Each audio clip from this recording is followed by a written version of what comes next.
Hello students, आज हम पढ़ेंगे general characteristics of covalent compounds. Means जो कोवलेंट कंपाउंड्स हैं उनकी सामान्य विशेषताएं क्या होती हैं। सबसे पहले है physical state. The covalent compounds exist in all three states, solid, liquid and gaseous. Means जो कोवलेंट कंपाउंड्स हैं वो तीनों अवस्था में पाए जाते हैं, सॉलिड में, लिक्विड में और गैसियस फॉर्म में। सेकंड है melting and boiling points. Covalent compounds का मेल्टिंग और बॉइलिंग पॉइंट हम यहाँ पर देखेंगे। Covalent compounds have low melting and boiling points. Means जो कोवलेंट कंपाउंड्स हैं उनका मेल्टिंग और बॉइलिंग पॉइंट दोनों क्या होंगे, लो होंगे, because the molecules in covalent compounds are held together less rigidly. वो वीक बॉन्ड से बॉन्डेड होंगे, उनके बीच में जो बॉन्ड है वो वीक होने की वजह से इजीली उसको ब्रेक किया जा सकता है। ये भी बोल सकते हैं कि कम एनर्जी से ही उनको ब्रेक किया जा सकता है, इसी वजह से इनके मेल्टिंग और बॉइलिंग पॉइंट भी लो हैं, कम है। थर्ड है सोल्युबिलिटी। कोवलेंट कंपाउंड्स की सोल्युबिलिटी हम देखेंगे।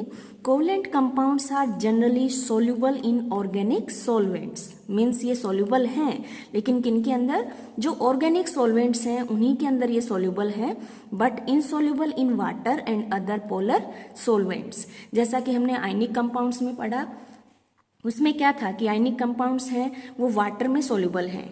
तो हम इस तरीके से भी याद रख सकते हैं कि कोवलेंट कंपाउंड्स हैं वो वाटर में सोल्यूबल नहीं है, वो सिर्फ ऑर्गेनिक सॉल्वेंट्स में सोल्यूबल हैं। फोर्थ जो इसकी विशेषता है वो देखते हैं इलेक्ट्रिकल कंडक्टिविटी। मीन्स जो कोवलेंट कंपाउंड्स हैं वो गुड कंडक्टर हैं या बैड कंडक्टर हैं, वो हमें देखना है यहाँ पे। Since there are no free ions, क्योंकि हमें पता है कि आयंस बनने के बाद जो बॉन्ड बनता है या कंपाउंड बनता है उसे आयनिक कंपाउंड्स बोला जाता है। और यहाँ क्या है, कोवलेंट, आयन तो है ही नहीं यहाँ पे। Since there are no free ions in covalent compounds to conduct electricity, they are bad conductor of electricity. Means यहाँ पर आयन नहीं है तो जो करंट है उसको कन्वे करने का काम आयन ही कर पा रहे थे, और आयन यहाँ पे प्रेजेंट नहीं है, इसलिए ये एक तरीके से बैड कंडक्टर या इंसुलेटर की तरीके से वर्क करते हैं।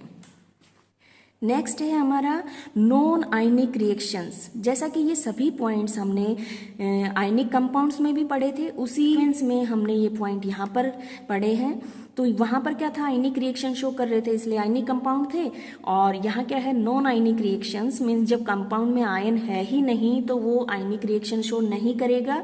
तो यहाँ since these compounds are molecular in nature and not ionic, their reaction are molecular and proceed at a much slower rate than those of ionic compounds. Means ionic reactions के comparison में जो covalent compounds हैं उनकी जो reaction होती है वो उनकी comparison में slow होती है। तो यहाँ rate of reaction की अगर बात करें तो हम ये बोल सकते हैं कि आयनिक compounds की reaction fast होती है और कोवलेंट कंपाउंड की रिएक्शन स्लो होती है।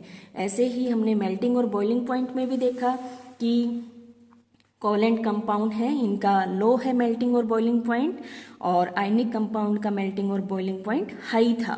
फर्स्ट पॉइंट में फिजिकल स्टेट में भी हमने देखा कि आयनिक कंपाउंड वहाँ पर सिर्फ और सिर्फ सॉलिड स्टेट में थे, और यहाँ क्या है, सॉलिड, लिक्विड और गैसियस फॉर्म में है। सोल्यूबिलिटी, इलेक्ट्रिक कंडक्टिविटी, ये हमने जो पांचों पॉइंट हैं वो इस तरीके से सीक्वेंस में पढ़े हैं, पहले आयनिक में और फिर कोवलेंट में।